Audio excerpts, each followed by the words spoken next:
वक्फ board पर आजकल घमासान मचा हुआ है।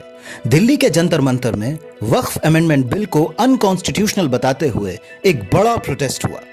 कई जगह ईद के आखिरी जुमे की नमाज के बाद नमाजियों ने इसके विरोध में बांह पर काली पट्टी बांधी। कर्नाटक असेंबली ने तो ये कहते हुए इसके खिलाफ रेजोल्यूशन पास कर दिया कि यह मुस्लिम समुदाय के अधिकारों को गंभीर रूप से नुकसान पहुंचाता है।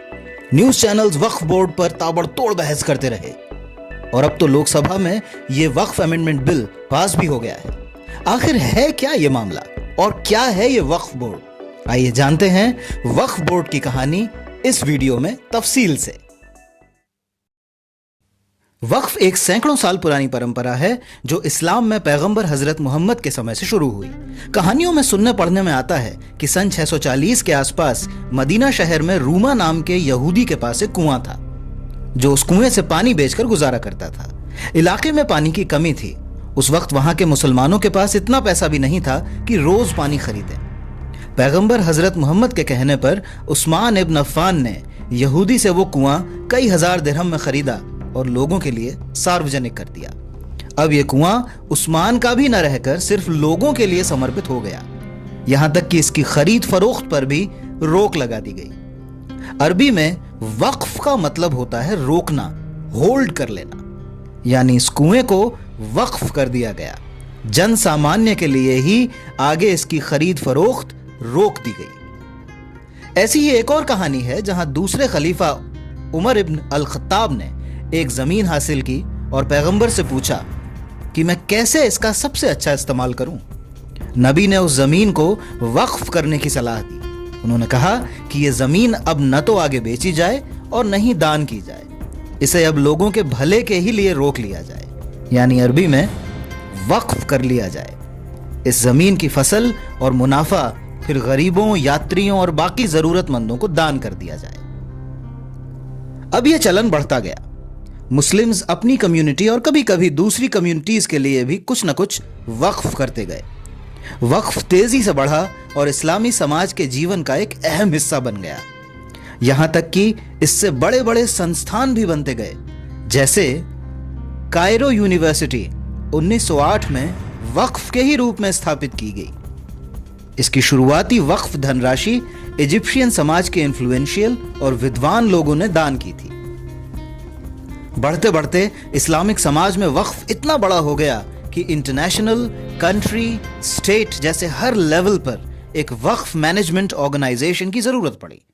जैसे हमारे भारत में सेंट्रल वक्फ काउंसिल और स्टेट वक्फ बोर्ड दोनों शामिल हैं। सेंट्रल वक्फ काउंसिल सेंट्रल गवर्नमेंट को वक्फ के मामलों पर सलाह देता है, जबकि स्टेट वक्फ बोर्ड अपने अपने राज्यों में वक्फ प्रॉपर्टीज मैनेज करते हैं। वक्फ बोर्ड्स के पास फिलहाल पूरे भारत में 8.7 लाख प्रॉपर्टीज हैं और 9.4 लाख एकड़ की जमीन है। भारत में दुनिया की सबसे बड़ी वक्फ होल्डिंग है। इसके अलावा वक्फ बोर्ड आर्म्ड फोर्सेस और इंडियन रेलवेज के बाद भारत का तीसरा सबसे बड़ा लैंड ओनर है।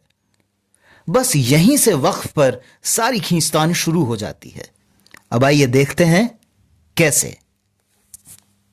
कर्नाटक स्टेट माइनॉरिटीज कमीशन की एक रिपोर्ट में लगभग 2 लाख करोड़ की वक्फ प्रॉपर्टीज के दुरुपयोग का आरोप लगाया गया। रिपोर्ट के मुताबिक वक्फ बोर्ड की देखरेख में मौजूद 54,000 एकड़ जमीन का लगभग आधा हिस्सा सन 2001 से 2012 के बीच गैर कानूनी रूप से प्राइवेट एंटिटीज को सौंप दिया गया। इसमें पॉलिटिशियंस, मिडिलमैन और वक्फ बोर्ड ऑफिशियल्स की मिलीभगत शामिल थी। आम आदमी पार्टी के एमएलए अमानतुल्लाह खान को एनफोर्समेंट डायरेक्टरेट ने दिल्ली वक्फ बोर्ड की रिक्रूटमेंट प्रोसेस में कथित गड़बड़ियों के आरोप में गिरफ्तार किया। ईडी की जांच ने अमानतुल्लाह खान पर 2018 से 2022 के बीच चेयरमैन के रूप में कार्यकाल के दौरान इल्लीगल अपॉइंटमेंट्स करने और फंड्स के दुरुपयोग करने का आरोप लगाया। एक और केस में इंडिया टुडे के एक इन्वेस्टिगेशन में पता चला कि वक्फ एस्टेट्स के कस्टोडियंस ने श्राइन्स और सेमेट्रीज जैसे चैरिटेबल एसेट्स को बेच दिया, जिससे यह देश के सबसे बड़े लैंड स्कैम्स में से एक माना गया। एक बड़े ही इंटरेस्टिंग केस में तमिलनाडु के किसान राजगोपाल अपने एग्रीकल्चरल लैंड को बेचकर लोन चुकाना चाहते थे, लेकिन वक्फ बोर्ड ने उनके पूरे गांव थिरुचेरंतुराई को अपनी संपत्ति बताया, जिससे वो ऐसा नहीं कर पाए। इसके कारण उन्हें आर्थिक और मानसिक दबाव झेलना पड़ा, क्योंकि जमीन बेचने के लिए नो ऑब्जेक्शन सर्टिफिकेट की जरूरत थी। यह गांव ऐतिहासिक रूप से 1956 में नवाब अनवरदीन खान द्वारा वक्फ के रूप में दान किया गया था। वक्फ बोर्ड ने अवैध बिक्री या अतिक्रमण रोकने के लिए रजिस्ट्रेशन डिपार्टमेंट से वक्फ प्रॉपर्टीज को 0 वैल्यू देने की मांग की थी, जिससे इन संपत्तियों की बिक्री रुक जाती। लेकिन फिलहाल मिनिस्ट्री ऑफ माइनॉरिटी अफेयर्स ने इस आदेश पर रोक लगा दी है, जिससे संपत्ति की खरीद बिक्री संभव हो सके। इस मामले ने राजनैतिक और सांप्रदायिक तनाव भी पैदा कर दिया है। इन सारी समस्याओं को देखते हुए भारत सरकार ने वक्फ बोर्ड अमेंडमेंट बिल पेश किया। आइए देखते हैं क्या है यह बिल। वक्फ अमेंडमेंट बिल में कई महत्वपूर्ण बदलाव किए गए हैं, जिससे काफी प्रोटेस्ट्स और बहस हो रही है। इसके मुख्य विवादित बिंदु ये हैं। पहला, नॉन मुस्लिम्स की वक्फ बोर्ड्स और काउंसिल्स में शामिल करने का प्रस्ताव। बिल में यह प्रस्ताव दिया गया है कि सेंट्रल वक्फ काउंसिल और स्टेट वक्फ बोर्ड्स में नॉन मुस्लिम सदस्यों को भी शामिल किया जाए। विरोध करने वालों का मानना है कि इससे मुस्लिम कम्युनिटी की धार्मिक संपत्तियों पर नियंत्रण कमजोर होगा और उनके कॉन्स्टिट्यूशनल राइट्स पर असर पड़ेगा। पॉइंट नंबर 2, सर्वे की जिम्मेदारी डिस्ट्रिक्ट कलेक्टर्स को देना। पहले सर्वे कमिश्नर वक्फ संपत्तियों की जांच करता था, लेकिन अब यह जिम्मेदारी डिस्ट्रिक्ट कलेक्टर्स या मैजिस्ट्रेट्स को देने का प्रस्ताव है। विरोधियों को डर है कि इससे सरकार का वक्फ संपत्तियों पर अधिक नियंत्रण हो सकता है और मिसमैनेजमेंट बढ़ सकता है। पॉइंट नंबर 3, वक्फ प्रॉपर्टी ओनरशिप तय करने का अधिकार। यह बिल सरकार को यह अधिकार देता है कि वो विवादित वक्फ संपत्तियों की ओनरशिप का फैसला करे। इससे यह डर बढ़ गया है कि कुछ वक्फ संपत्तियों को गवर्नमेंट प्रॉपर्टी घोषित किया जा सकता है, जिससे कुछ ऐतिहासिक इमारतों और धार्मिक स्थलों पर असर पड़ सकता है। पॉइंट नंबर 4, वक्फ बनाने पर नई शर्तें। बिल में यह नियम जोड़ा गया है कि केवल वो लोग ही वक्फ घोषित कर सकते हैं जो कम से कम 5 साल से इस्लाम का पालन कर रहे हों। इसे लेकर आलोचना हो रही है कि यह एक अनावश्यक रोक है जो नए वक्फ बनाए जाने की प्रक्रिया को सीमित कर सकती है। पॉइंट नंबर 5, वक्फ बोर्ड की संरचना में बदलाव। स्टेट गवर्नमेंट्स को वक्फ बोर्ड्स के लिए सदस्य नॉमिनेट करने का अधिकार मिलेगा, जिसमें नॉन मुस्लिम्स भी शामिल हो सकते हैं। साथ ही अलग अलग मुस्लिम कम्युनिटीज का प्रतिनिधित्व अनिवार्य किया जाएगा।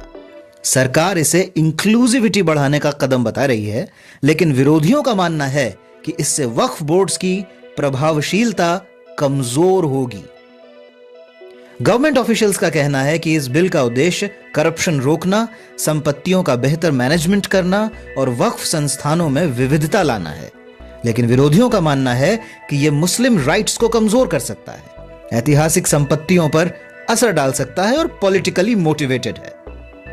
गौरतलब है कि हिंदू और सिख परंपराओं में वक्फ शब्द इस्तेमाल नहीं होता, लेकिन परमानेंट एंडोमेंट का विचार दोनों में मौजूद है।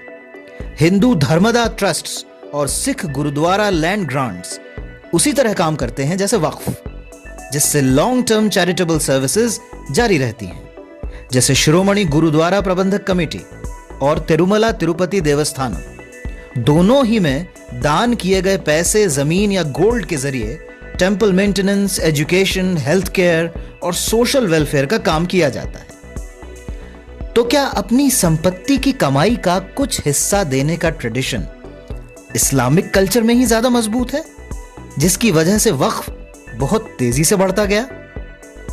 अब जवाब आप दीजिए। सवाल और भी हैं। क्या सरकार को धार्मिक संपत्ति पर इतना हक होना चाहिए, या ये सुधार जरूरी हैं, या क्या ये सब वाकई पॉलिटिकली मोटिवेटेड है?